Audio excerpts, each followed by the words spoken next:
Well, let's get more insights from our correspondent, Chenemi Bamaiyi, as he joins us now from Minna. Chenemi, you reported earlier that this road accident was caused due to road repair. What is the government doing to address this situation? Hi, good evening, Esther. It's quite a sad reality on that road that has been in a state of disrepair for more than 5 years right now, as best as I can remember. And it's a federal highway that connects the north and the south. In fact, trucks carrying goods from this part of the country definitely have to use this road. And it's every time you go through that road, there's usually a huge traffic of arising from the usage of from the passage of heavy duty trucks around that place. And the state government has been trying to see how it can manage the issues on that road, but of course, its effort is not yielding any results. It was expected that last year, 2 years ago rather, when the NNPC tax credit was being used to fund some of these roads, that road was listed among some of the roads. So everyone expected that by now that road should have been fixed, but it is still in a great state of disrepair right now, and which is quite unfortunate.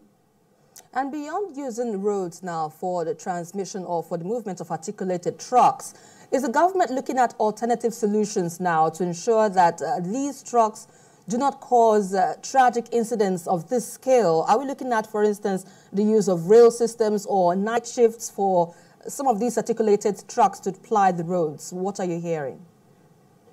Yes, actually, train would have been, using the rail would have been the best option, but there's actually no form of rail project around this particular axis. Even though there's a train station in Minna, but it's only used for basically for passengers, for carrying passengers, and there's no form of there's no plan to extend to that route or anything like that. Right now, that road is, in fact, 24 hours. You have articulated vehicles going through that road. I think right now, if you even try to put any form of measures preventing trucks from going through that place during the daytime or so, it's actually going to make matters worse. This incident happened by 12:30 a.m., which tells you that the trucks were actually moving around that place, were actually passing that place in the middle of the night. So I don't know what else could be done except for that road to be fixed. If that road is fixed right now, I think it's going to solve a lot of problems. The alternative route to that place is a road leading from Bida through Minna that now leads to Abuja. But the state government has prevented articulated vehicles from flying that particular road. One, because a construction work is going on. Two, because articulated vehicles keep destroying that road. And three, it causes a heavy traffic inside the city of Minna. And so they've actually barricaded that road and prevented articulated vehicles from passing through. So I think they need to have a form of consensus.